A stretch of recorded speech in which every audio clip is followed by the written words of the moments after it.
This is Return to Base, a Veteran Life podcast.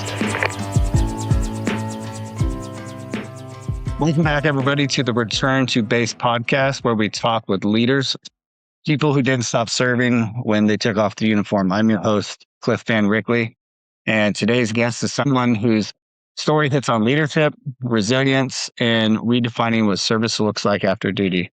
Now, for the audience out there, I will say that Return to Base is something that we had started a couple of years ago, and we took a bit of a hiatus, if you will, while life caught up with us, as it does all veterans. And so this is the first episode of the second season. So it's an honor to have such a really cool guest with a good story here to talk about it, and also an honor to be supported by Navy Federal Credit Union. So without further ado, I want to introduce Sally Rejas. Let's just get right into it a bit. You know, I think it's better when the audience hears directly from you and hears your story. So why don't you just tell us a little bit about yourself? Forget about a little bit. Tell us, let's get in depth, right? Let's get behind.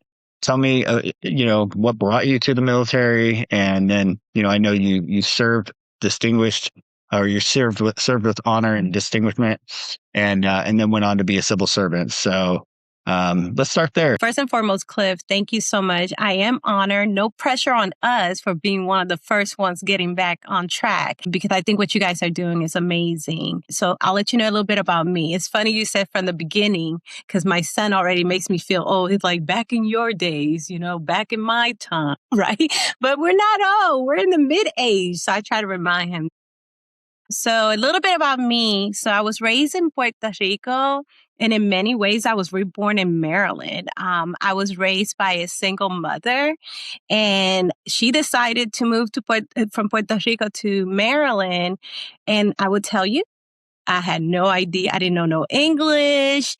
I didn't know where I was going, from an island to sort of like a big city. It was in Silver Spring, Maryland. So it was the DMV, as they would call it, right? Right. I was about 8 years old, and I'll tell you right now, I learned resilience, adaptability, and survival from the get-go.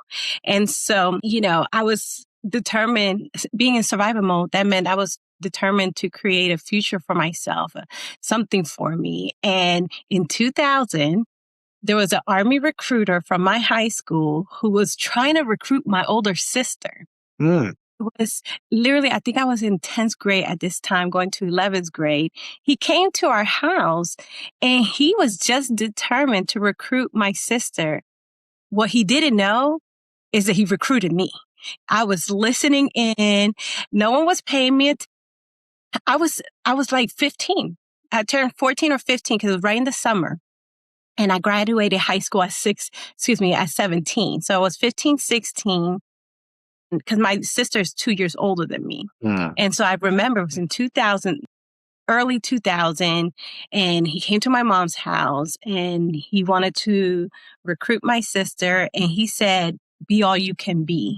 That was the Army motto back then. Yeah, back in the day, right? Back in the days. Yeah. It resonated with me. I wanted to be more than where I was and where I was coming from. Wow. So that's a fantastic story. What was it like growing up in Puerto Rico in the 80s? I suppose it was the 80s. I'm going to show myself. I was born in 79. So first, I would let you know that I was a Jibara. I lived in the mountains of Puerto Rico, in Carolina. The city's called Canovanilla, Carolina, Puerto Rico. And so I was a farmer's girl. You're talking about playing, in the farm, no shoes, running up and down the hills. Dirty. Huh? Dirty. Yes. With cousins, because the parents were always working. So the grandparents basically took care of us. I'll tell you what, my grandma would put it on us. Like, she disciplined us with a switch if she had to put some order in place. But yeah, so I kind of grew up just I would say it wasn't pretty. Everything wasn't shiny. We were in the farm, in the dirt, jumping from one level to the other, on a mattress bed. We found ways. My cousin and I found ways to entertain ourselves, let's just say. But there's something beautiful about picking a fruit from a tree whenever I wanted to. If it's a mango or guinepas, I'll say other ones, but you might not know them. But fruits, we would just pull them and Right. eat. I did see like my grandparents were a little bit old school. They would do a lot of tradings. And so if someone needed something, they'll give them food for that service because we had a farm. Um, I I witnessed my grandfather butchering pigs during the holidays for our traditional meals. But yeah, it was different. It was completely different. So when I say I went from Puerto Rico and my mom did one better for us. So she moved to the state of Maryland. In Maryland, I went from music, food, and brokenness to then fast pace. You got trains. We were in survivor mode. It wasn't It easy for couldn't, her. couldn't be any different, could it? Yeah, very Wow. different. Yeah. But the worst part was that I didn't know English. So I had to kind of learn how to communicate. And, everything was new and Is there different. not a vibrant Puerto Rican community in Maryland? Not when I moved in. So yeah, let's go back to back in the days. Back in the day. So you're talking about in the 90s, Oh, wait, hold on. I 95. bet you had to buy a coat, didn't you? Like you didn't have a jacket. Like, what's a jacket? Listen, a church provided us coats and jackets. They Wow. they were there to help my mom, as she Yeah. was trying to survive herself, trying to raise 3 daughters, a house full of women, which you'll have a better understanding of my woman empowerment. And I go, if my mom could do it with 3 girls and we survived, so can you, so can us. Yes. I will tell you though, because it was half my childhood life experience, it was joining the military that really molded me. And so I like to explain to people that I had a culture shock from Puerto Rico to then the airborne culture, the airborne community. And as you would know, hurry up and wait with a parachute on your back. I Right. loved it. And I sometimes even miss it because that's how much I grew up in it. I was 17 That's years interesting. old when Yes. because I joined the Army at 17. I Right. went to Fort Benning Airborne School at 17, turning 18. And then my first duty station, Fort Bragg, North Carolina at 18.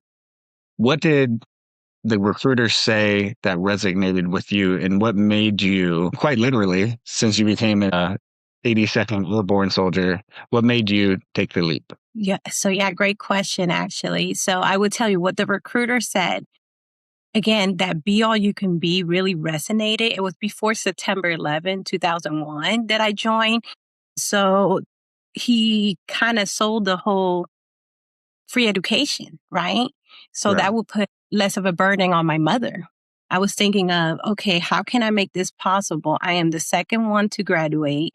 My mom can't afford for me to go to college, but I wanted more for myself. So one was free education, right? It's like, you're going to earn it, but the recruiter doesn't say you're going to earn it. They're just going to say, hey, join the military. You got free education. I was like, okay. The second thing was, he spoke of traveling and I didn't know anything but Puerto Rico and Maryland. And I go, man, I would love to travel and on their expense because I had no money. Right. Right. And so And then that they is, put you in North Carolina. yeah. Oh, yeah. Right. Because I knew better. I had Right. no idea. I mean, you're really talking to a young girl. Well, first of all, he wasn't even talking to me. I was listening. I was eavesdropping. And I said, you know what? I want to do this. I want something better for myself. I want school. I want opportunity. And so that's what I saw. When I saw that recruiter, I saw an opportunity. And like I mentioned before, I've been in survivor mode. There was things that, I experienced in the island. Again, we didn't live in the shiny silver lining, the nice area. We were heelados. We were in the mountains and we were barely getting by. And so seeing my mom barely getting by as well, I wanted more. And I'll Yeah. tell you what, going from the Puerto Rico to the mainland and then being dropped into the airborne culture, it forced me to grow up fast.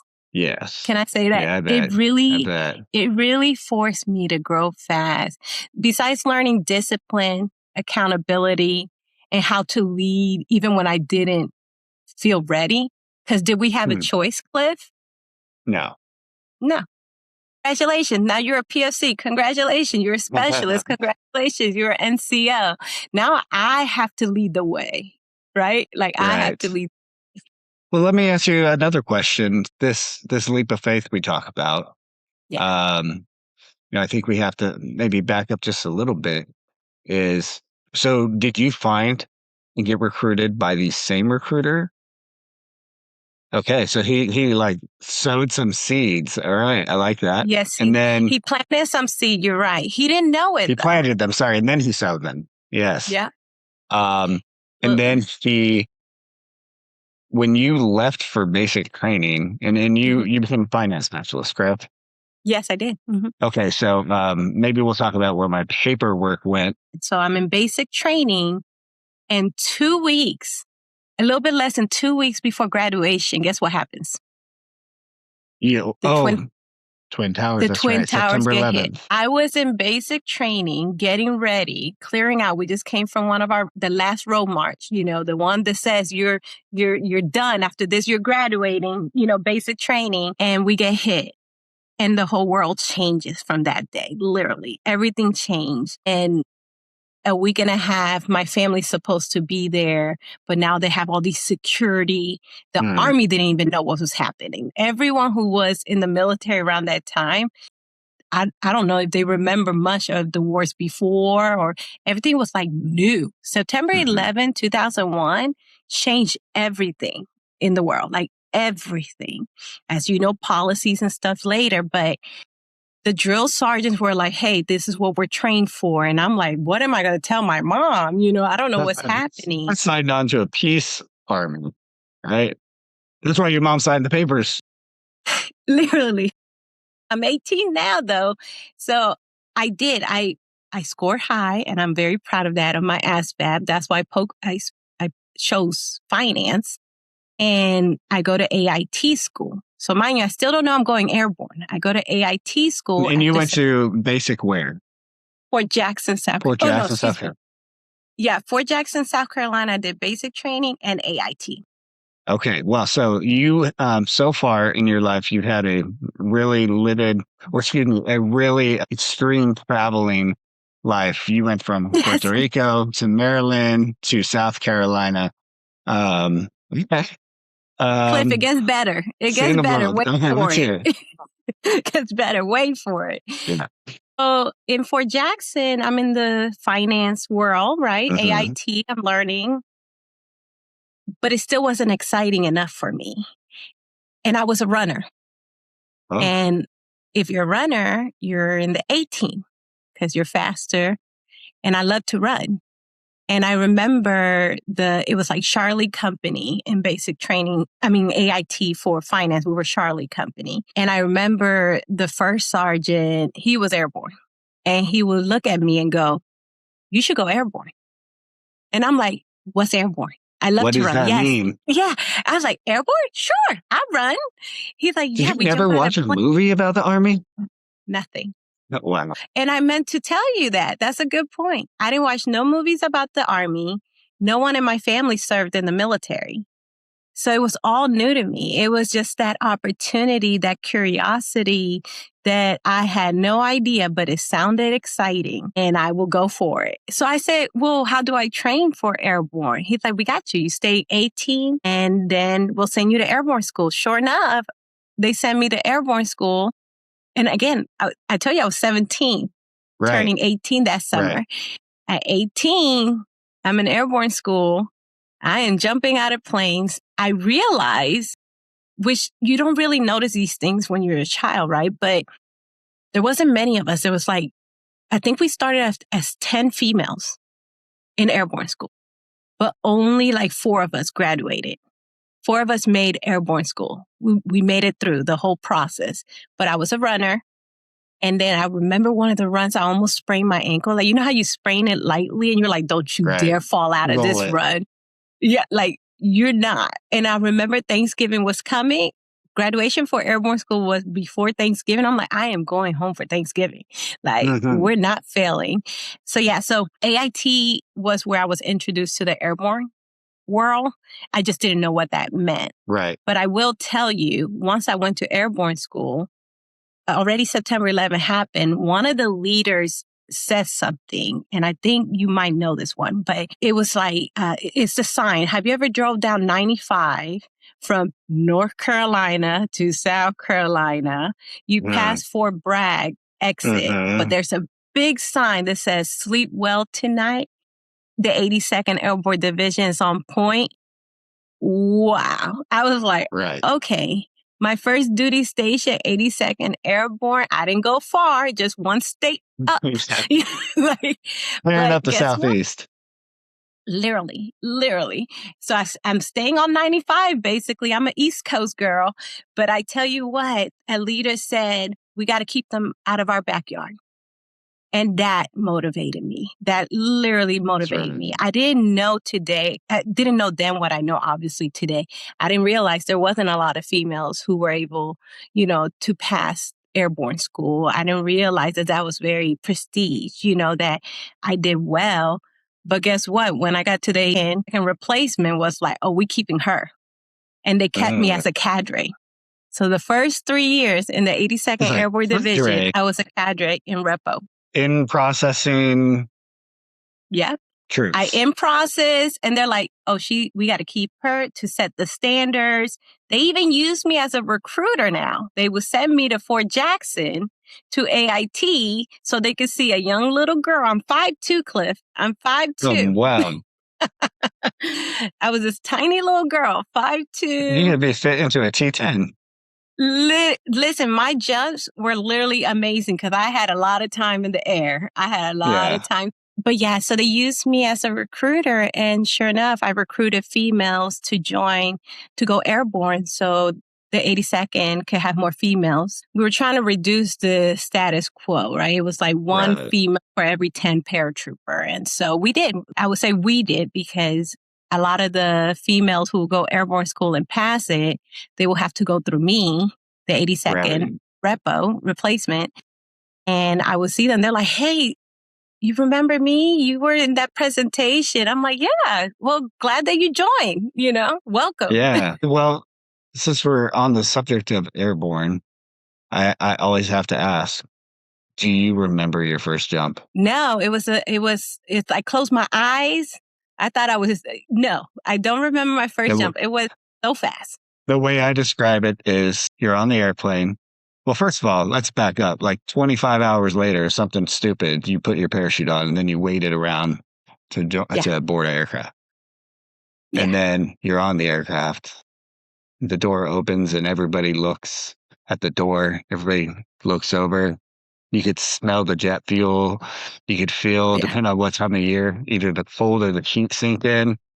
And then they stand up, look up, shuffle to the door, and that's literally it. You move, your feet move you towards the door without you even knowing what's happening. Hand off your static line to the jump master, put your feet and knees into the wind, tuck your chin, count to 4. Yes. Right?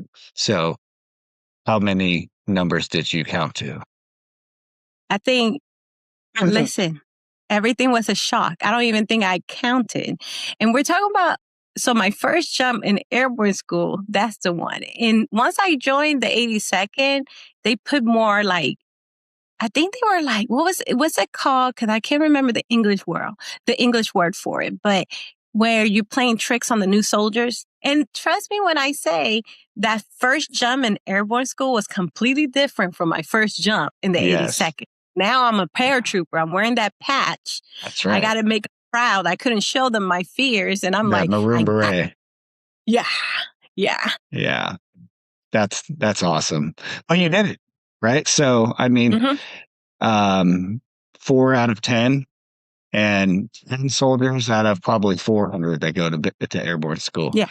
I think my class was something around 400 people. Yeah. It was big. So let's talk about your military career as a paratrooper there in the 82nd Airborne Division. Served there Correct me if I'm wrong, but you never even got stationed anywhere else. You never PCS'd? Sir, 2001 to I did not. 2008 at Fort Bragg, North Carolina. Throw your The only hands up. places, listen, the only place I left was to Kuwait and Iraq. That's the only places I left Fort Bragg. It was like, I think the myth back then was once in the 82nd, you ain't going nowhere. They kept us tight. They didn't want to let us go. Obviously, joining in 2001, I was in Germany already Okay. as a homo guy at the time, but 2001, you're right, absolutely right, changed everything. And you talked a little bit about the fear that you and your family had of like, oh my God, we're going to war, Mm.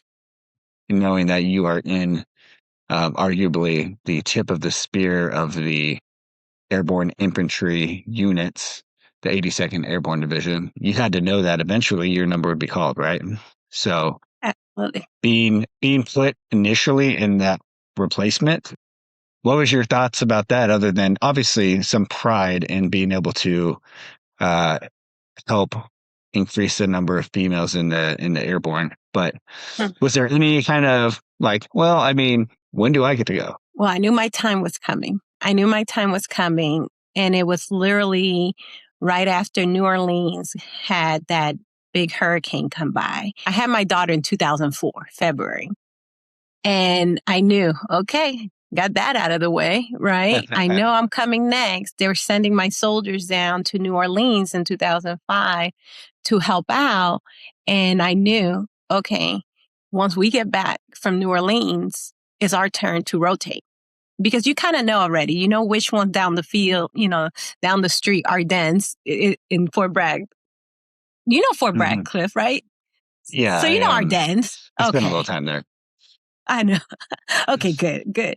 So yeah, we already knew that the rotation was coming. You kind of know who's next. And we had a few finance company came back and I knew we were next. And so it was hard to explain to my family that I have no choice. It is my turn, right? Like they're like, there's no way you can't leave your child. And I go, it is my duty. I am wearing this uniform. But that's exactly how it felt. It was my duty. I had soldiers go before me. Now it's my turn. The rotation to me was so important because you see some of those soldiers go back to back deployments. And I'm like, no, it's my turn. Let's give them a break so they can spend time with their family. And so I just knew it was part of my duties, and I went. I can't say that I wasn't scared, but I know I wasn't excited. It just kind of feel like it's your duty. This is my family now.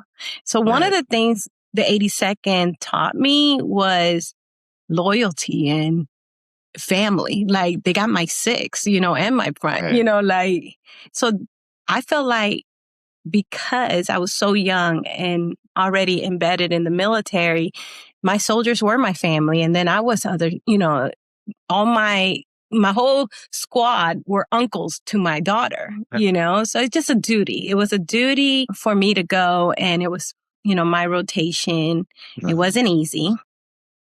For sure. Tell me. I like to hear these. I know mine, so I'm going to ask you.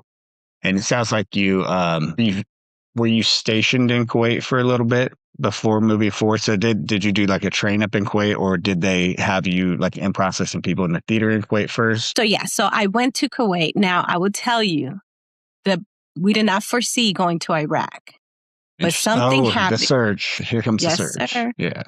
So in 2005, we go to Kuwait. We have a mission. The mission in Kuwait was actually to train the Kuwaitis on how they do their finance. And so I was fortunate enough to go to different bases in Kuwait, trying to provide, finance support. And so not only did we have cashiers, so I had soldiers who were my cashiers, but I also had to do other details in the sense to prepare the Kuwaitis. And so we were part of a bigger mission, but just doing little work, as I so we did a lot of cashiering. We did a lot of moving to different bases to help out, but we didn't train others. We were just teaching them how we do our finance processes. And so we stayed in Kuwait literally, I want to say maybe 3 months. It was a short turn, like little tour. And then, we flew into Iraq and we stayed the rest of our year in Iraq. So now we're talking about military airplane, probably C-130 going into BIAP, yeah? Yeah, and let me tell you, I think you ever I can't remember exactly how it was, but I tell you what, I know I almost peed my pants. I tell you, we were flying from Kuwait to Iraq, and then the C-130 just zoom, and then he gets back in order and says, you hear the people talking, they're like, they thought something just shot at us. I said, what? Like something just shot at us. So the plane was dodging it. The C-130 was dodging it. And so, but back then, obviously, that's when we were really getting attacked. I know Afghanistan had it worse, but we got it too. We were getting attacked everywhere we went. So so C-130. But then once we got to Iraq, then we would get on the shoppers and stuff to get to our different FOBs, because we actually split. So those four spots. Let's just pause here real quick. Kind of in line with the previous question. You're on C-130. Do you remember being hit with what was your feeling of stepping out of the C-130? Because I know if I close my eyes, the first time I was in Iraq, I can smell Iraq. It smells like jet fuel, by the way, but also burning kerosene, things like that. And then the buzz of the heat, and the heat does feel like it is, you can feel it on your skin, almost like the atoms vibrating. So it was a slap in the face. I tell people, absolutely, Cliff. It was a slap in the face. I felt like you walk out and it's like I caught my breath. I remember took your breath. Yeah, it took my breath. It was like a heat slapped me in the face, but it was nighttime. Right. And I believe we just used to travel better at nighttime for safety reasons. And when I stepped out, I kid you not, to this day, I tell the kids, I've never seen the moon so close. It was so clear. The sky was so clear. And I believe it's because we didn't have that much light. So maybe the moon was just big and bright. And I was like, I am so close to the moon. It was a weird thought, but I do share that one with my kids, because I tell them to this day, besides being slapped in the face with the heat, it was so disrespectful. That heat was so disrespectful. Because the fuel too. Yes, the fuel, everything's hot on a tarmac. How'd you feel? Nervous. I was scared, nervous, Did you say a prayer? I've been praying from day one. I think I was praying from the beginning. No, but once I don't know, you ever hear I felt like, when people who perform on stage, they say once they step on stage, they just get on the, performance. That's how I felt. I felt like when I stepped out of that plane, it is showtime, meaning it's time to handle business. This is not a playground. This is watch everything that's going on, for my life. And for my soldiers, we're not selfish. We're selfless. And I literally cared about my soldier. It didn't help, again, that, there wasn't that many females. There was 3 of us who went to the same FOB, and, they split us. So now I can't take care of my soldiers. My soldiers are male, and so the splitting was a little difficult for me. So I was my mind was already got slapped in the face with that disrespectful heat and fuel and nastiness. I looked up to the sky, see the moon clear as daylight, but then I'm on what's next? Where are we going? Where are we going to leave our weapons? Do we have all our ammo? It just, you start getting on. The show must go on, right? So you don't even focus on how you feel. I don't think I can remember much of what I felt in Iraq. Because I was always in motion. Yeah, that makes sense. Well, I think now would be a great time to take a quick break. After retiring from the Army, the toughest moments weren't overseas. They were at the kitchen table talking bills and budgets. Navy Federal Credit Union is helping members dominate debt with the Platinum Card. Transfer your balance within your first 60 days and get a 0% intro APR for 12 months. Our members could save thousands over the promo period. Learn more at NavyFederal.org/platinum. Navy Federal Credit Union. Our members are the mission. Navy Federal is federally insured by NCUA. All right. We're back. When we left, we were talking to Sally about the early days of her deployment into Iraq, where she served from in 2005 and I'm guessing into 2006, Yes. in what is called the Surge, right? During this time, insurgency was ramping up in Iraq, and we were, quite frankly, losing a lot of soldiers on the roads and in the battlefield. And our leaders at the Department of Defense and in the White House decided that we needed to push some more soldiers into Iraq to get that in order.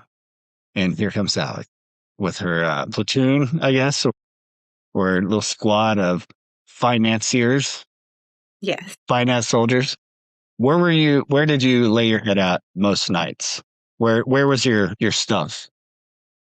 Okay, good question. So besides, convoying from one place to another to serve our service members, because we were the finance, our mission was to provide, to boost morale by providing finance to our service members so they could use that money to purchase things. We moved from one place to another, but I will tell you that I lived mainly in a Connex, in a little trailer, where we did our best to,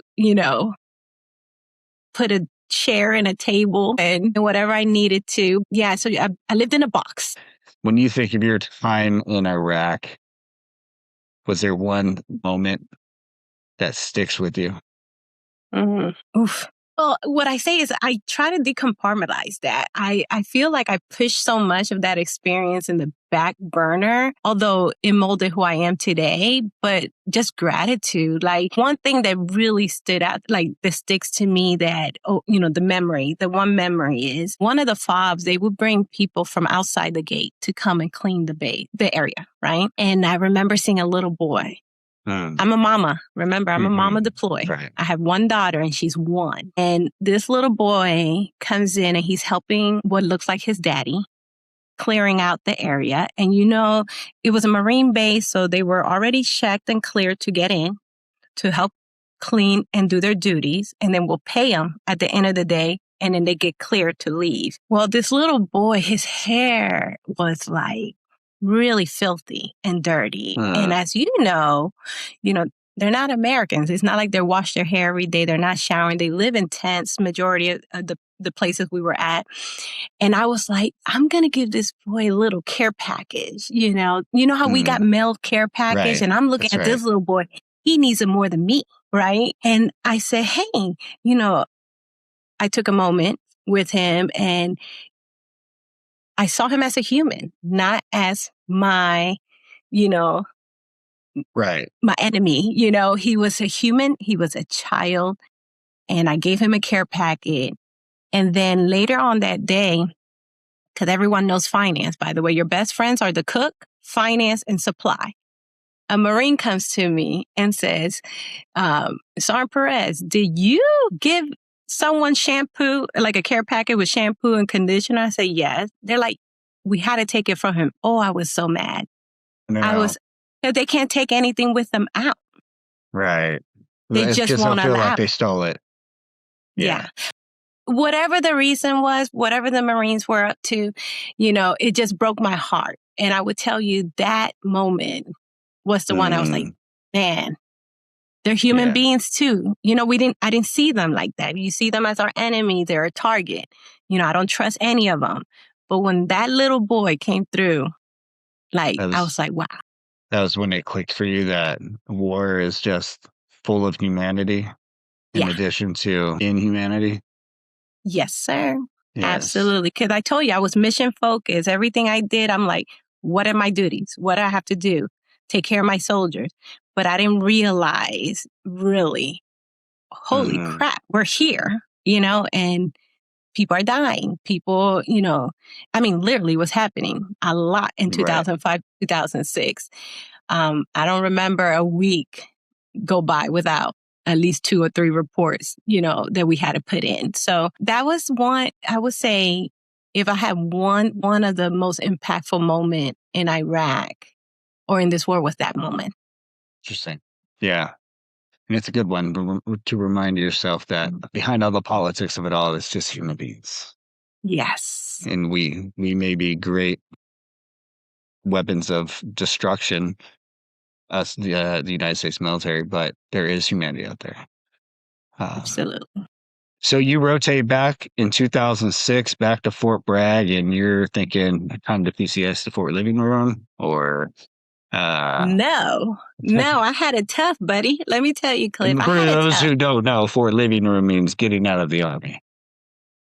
No, yeah, that was not a thought, actually. When I got back, I was sent to BNOC, which was Basic Non-Commissioner Officers Course. And that is actually where I met my husband today after 19 years of knowing each other. But he's my husband today. But back then, I didn't know he was going to be my husband. I was in BNOC and I met he was my boyfriend. I got a boyfriend. I was a single mom with my daughter, by the way. And so when I went to BNOC, I am told that, hey, Sally, you got orders to go to Korea. And I go, okay. I got my orders to go to Korea. It was a company. And I said, okay, we're good to go. I'm going to get my daughter ready. I told the boyfriend, hey, I'm going to Korea with my daughter. Peace out. That's just how you roll, right? Well, I start out processing. I graduated BNOC and I start out processing 82nd. And sure enough, I go to the transportation out processing, to move from Fort Bragg to Korea. My first ever move. I'm like, oh, snap. I get to go somewhere fun. I'm in transportation. They go, hey, Sergeant, we amended your orders. I said, okay, like what changed? They went from a company to unaccompanied. Unaccompanied. Where's your Yes. family care plan? Yes. And I have one. Because I went to Iraq. Right. And I have one. I have a family care plan. But I told them, wait a minute. I just got back from Iraq. I just went to BNOC school. And now you want me to leave my child again, like back to back?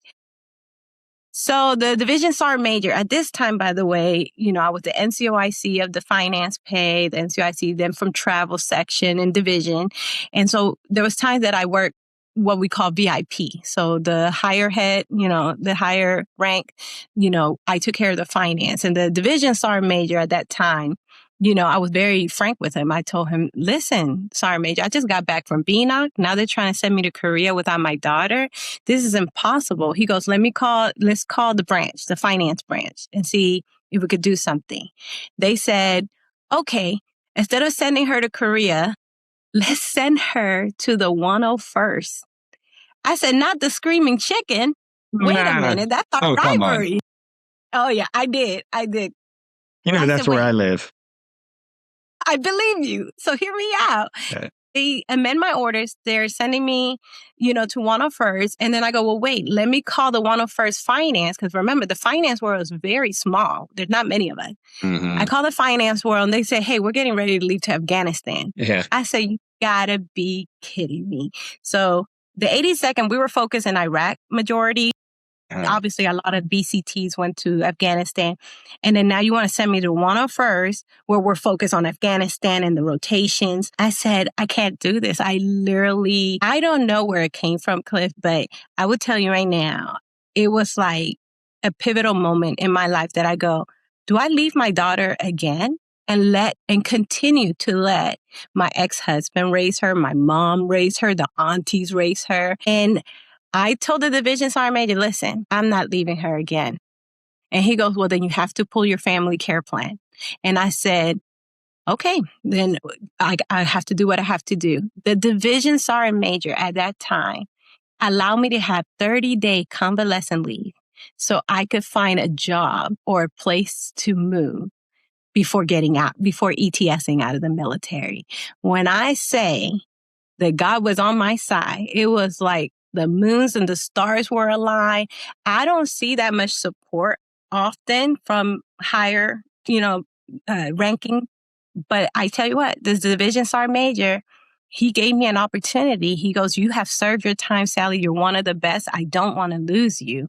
But I realize that you're serious about this. You're not leaving your child again. And sure enough, I went to Atlanta where my boyfriend was living at that time. And I found a job with the government And they really wanted me because they didn't have military pay for active duty members at the United States Property Fiscal Office in Atlanta. And I went back to Fort Bragg and said, I got a job. So he goes, we're ETSing. It's time to go. And we did. We went through that process so fast. Back then, I didn't know that like 80% of service members do not retire from the military. Not all of us retire from the military. Right? Now, not everyone's as cool as you, Cliff, and my husband. He served 22 years. But there is life outside of the military. I got married to my husband then, and then we got stationed in Fort Belvoir, Virginia. And every time my husband would introduce me to a military spouse, because my husband was always trying to like include me with the others, he will be so proud to say, oh, my wife, she was a paratrooper. He's a leg, by the way. No, he's a leg. Oh, he's not. He married a leg. He's a leg, Cliff. Dirty, rotten leg. I sure did. But a very smart one, I tell you. He's accountants, and he was in that. I tell people he was in that fraternity called AGR, Active Reservists, where you don't know about. Yeah. They didn't tell me about that. I would have done AGR too. No, but when I married him, I became a dependent. Here I am, like double hits. I got out of the military early. Now I'm a dependent. Oh, it was just so painful. I was just, I try to focus on raising my daughter and, finding a job, so transitioning. I put all my eggs in one basket, basically. I said, I'm going to make this work because I didn't make the Army work for me. It was a choice. And I still felt like, did I make the right choice? Yeah. How long did it take, though, before you realized that you're not a former soldier, you're a veteran? Something to be proud of. How long did it take before you took off that shroud of fame and owned up and appreciated your past? Almost 7 years. Wow. 7 years. I'm going to tell you what changed me. In 2015, we were stationed now in Fort Benning. And in Fort Benning... Tearing up the Southeast, like I said. Wow. Let me tell you. Nothing exciting here and never will be. It's still not. We're in Fort Benning, right? And I meet this veteran. And mind you, no one knows I'm a veteran. I didn't speak of it, unless you saw my resume, because I had to figure out how to put my finance experience in there. No one knew. But I met this veteran, and she was competing in a platform that was the Women Beyond the Uniform. I meet this veteran, and she is just a proud veteran. And I go, why am I not that proud? Like, I needed to learn more. And I learned more about this organization, and I saw women shine. And I said, well, you know what? I'm going to do it too. There was healing in listening to other female veteran stories. It was healing to learn that you serve too. That's right. And 2016 was like where everything changed. Now, the first thing I would say is, hey, I'm an 82nd Airborne combat veteran. Like I started saying it was pride, but it took time. Like, I kid you not. I thought when I hung that uniform, that's it. I am now going to be a wife. Now I'm going to, take care of my kids. And I did. I was dedicated. I told myself I would never miss another event for my daughter, because guess what? I did. Her first 2 years. Right. And I did. I was like, you know us, we're going to do it the best way we can, right? When we're dedicated, we're going to do it. But if it wasn't for me seeing other female veterans share their stories, I would have never opened my mouth and started talking about it.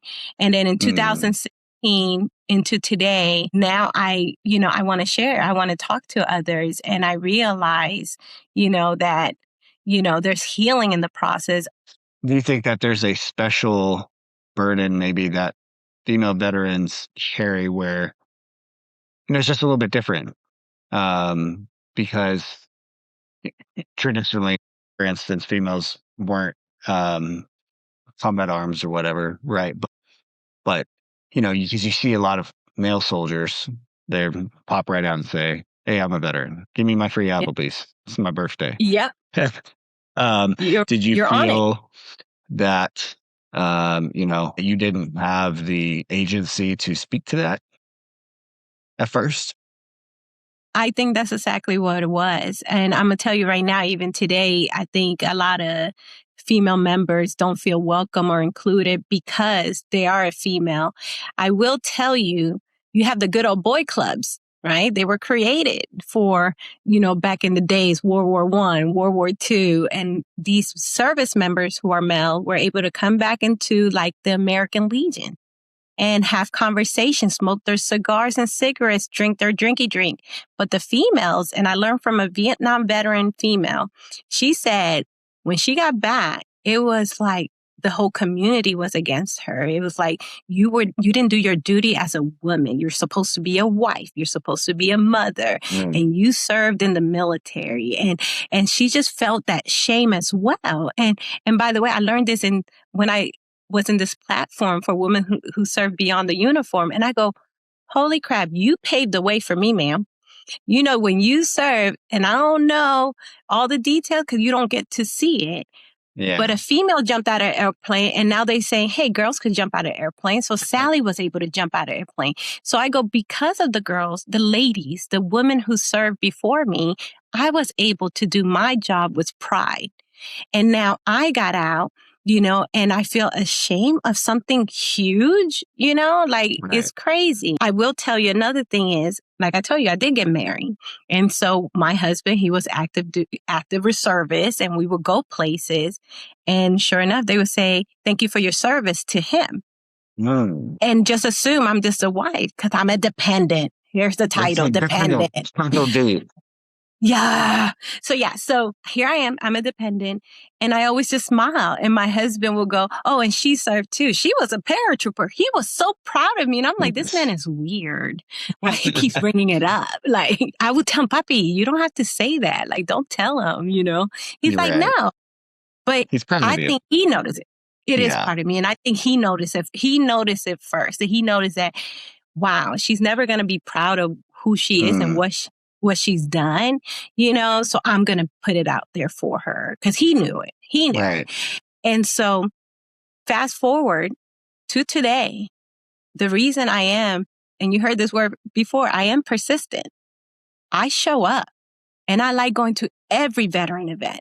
And I like going to, if it says today we're going to do a veterans recognition, I show up. And then I just sit there and majority of the time, if it's like an American Legion or a Veterans Corps, which I'm a lifetime member of VFW, I will walk in and sometimes they go, ma'am, the auxiliary is down the hallway. And I go, they'll say it's for members only. And I go, hi. I tell them, hi, I'm Sally Rejas and I am a member. I don't tell them I was in the 82nd. And do you know why, Cliff? I wait for that. You know why I wait to tell them I was in the 82nd? Card up your sleeve. It mind blows them. A lot of these veterans are not or were not aware of when females started jumping. So if they were airborne, they probably didn't have a female in their unit. So when they see an 82nd later on, once they get to know me, I'll start wearing things, right? Because I learned, why do veterans wear hats? We wear hats for each other so we can recognize each other. Right. We don't do it for the civilians. Yeah. We'll put our like little hats, and I'll have my wings and my combat action badge, and I'm a proud 82nd veteran. They are, oh my God, you were in the 82nd? Oh my God, what did you do? Oh my God. So all of a sudden, now you're interested in me. All of a sudden, now you want to welcome me. But it took you knowing that I was in the 82nd. To me, that's a shame. Like, you should be recognizing all veterans, female or male. It doesn't matter what unit I did or what unit I served, excuse me. Right. So, I learned that my leadership didn't end when I took off that uniform.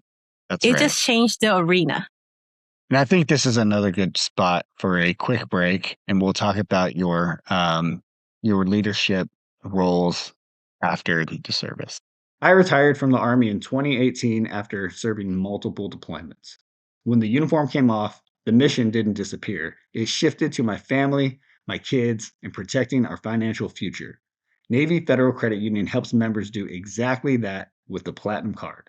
When you transfer your credit card balance within your first 60 days, you get a 0% intro APR for 12 months. Our members could save thousands. Real help for real life.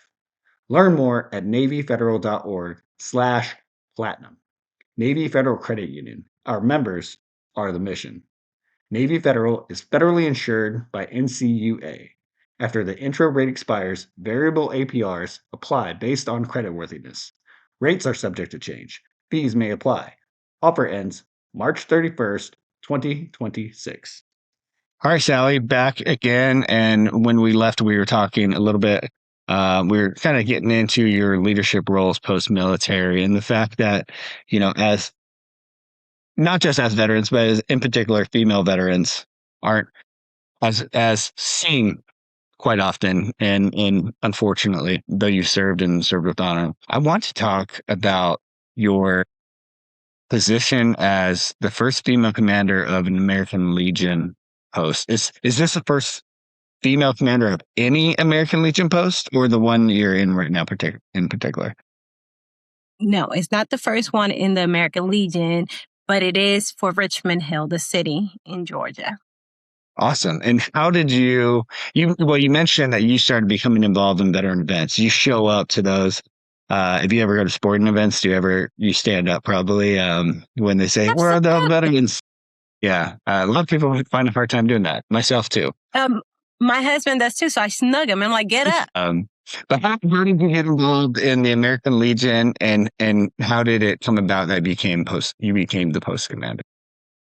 Yeah, that's a great question. I would tell you that, once I started being proud, I wanted to show up and just be around, because I realized that there wasn't that many females showing up.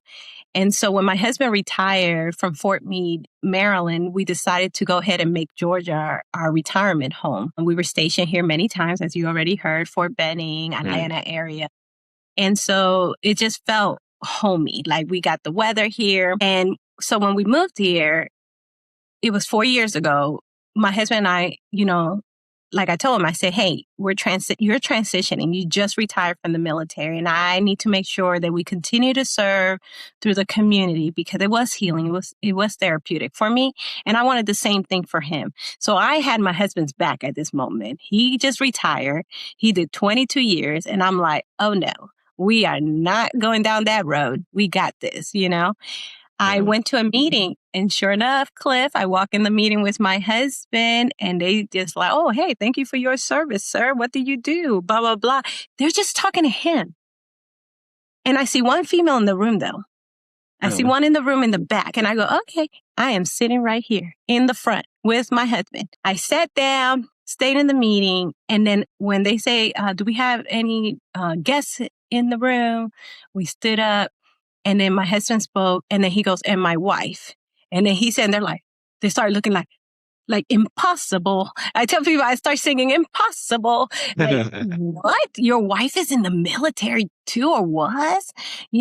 That's the reason I snug him to get up at the games, Cliff, because I like people to see that there's a lot of dual military or prior military or retiree with veteran. Like, where do you think we found? We didn't have time to go out there to the clubs and find a new stranger. We saw our servicemen, our coworkers, and they have a job. Hello, they were running down the Ardennes, and I'm like, hey, I see you. But yeah, no, so I tell them to get up too. But once I introduced myself, there was a gentleman who really needed assistance in the American Legion. I said, well, my husband and I will show up. Now, my husband does not show up. My husband is behind the scenes. He's like, baby, you do what you got to do. Just let me know when you need me. And I said, okay, sure. I just started to just serve here, and I didn't see a need for me to jump into a leadership role, but it just naturally happens, when you see a doer. That's who you want. How many years did it take? I guess pretty quickly. So I accepted the position. I just didn't know how crucial it was. They're like, Sally, Richmond Hill has never had a female commander. I go, okay. They're like, why? My question is always, well, why not? Well, is the good old boy system, is one of those posts because I felt it. I walked in and you don't feel included. And so I just kept showing up. And today I could tell you my passion is the American Legion because we have room for all service members. So being a lifetime member of VFW, those are only veterans of foreign war. So there's no room in the table for those who serve out of the deployment. But I like to remind them, I couldn't have done my mission without the rear. My rear took care of me. And even though they didn't have on ground, it made things, they enable me. They allow me, they gave me the tools, what I needed to make it, for me to make it back home safe. And so I do care about all veterans. I don't care if they just served 1 year and got med boarded. I don't care if they retired. Like all that stuff to me is, it's great to know their stories, but it's the respect, is the recognizing, that, hey, she served too, or he served too. And I saw that opportunity with the American Legion. So I accepted the role as the commander. I realized that what people see, they start seeing comfort in it. And I provided that comfort. And I hope that's what I thrive for. Like I told you, now new arena, but the mission's still the same, taking care of veterans, veterans taking care of veterans. But I do try to make sure I remind everyone to stay true to who they are. Like, don't be ashamed, align your work with your purpose, so if I'm doing something, it has to align with my purpose or what brings me joy. And so the American Legion, I tell you right now, I keep hearing people saying they don't feel welcome or included. So I show up so they could feel welcome and included. Right. Yeah. And I think that's great to hear, number one. But, the fact that, quite frankly, there's a young commander, if you will, as the commander of the American Foreign Legion. Did I say it right? Okay. Is really interesting because, you quite frankly, you hear a lot about these organizations kind of much like a lot of churches, kind of, having to combine or going away altogether. What is not just the women, but, some of these global war on terrorism vets, for instance, what would you tell them about why they should go check you guys out? So what I would tell them is, do you use the VA clinic? Do you use your GI Bill? You're welcome. That was the American Legion fighting for us. So I mentioned earlier that a long time ago when the Sergeant Major took care of me, my division Sergeant Major took care of me. That's one of the first example. I saw a service member supporting a service member, a veteran taking care of a veteran. And so what I like to let everyone know is we're taking care of veterans. We have 4 pillars of services. And at the end of the day, we want to reduce the suicide rate. We want to ensure that these veterans who, if they serve, again, 1 year to 22 years, they know they're not alone anymore. That loneliness, that shame that I felt for 7 years, that probably could have been prevented if I met another veteran before. Like maybe I would have done healing earlier in my life. And so, I want to make sure that us veterans create a culture where like the Legion Post or a workplace or a community, we're listening, that we're being open to perspectives, from different perspective things, but recognizing and building that presence, of all of us, humility. I know I said humble and consistency. So you join an organization, that's the goal, to take care of other veterans and being consistent. Great. Yeah. And thank you. Where can people find more information about the American Legion? Yeah, they could go online to the AmericanLegion.org. Great. And they could even search it on Facebook. You could find it. Well, I hope what they expect is being welcome. The numbers count. For every new member, we do get an opportunity to have more support in DC. And so we are able to create resolutions, make changes, that we see with our policies for veterans and more. So not only are we serving through the community, we're also all the way in the nation's capital. Nice. Great. So and it's quite important to have representation though too, to quite frankly lobby for a lot of the resources that veterans get. And I appreciate that people are out there like you doing that. One of the things that I realize is when you ask someone, what does a veteran look like, right?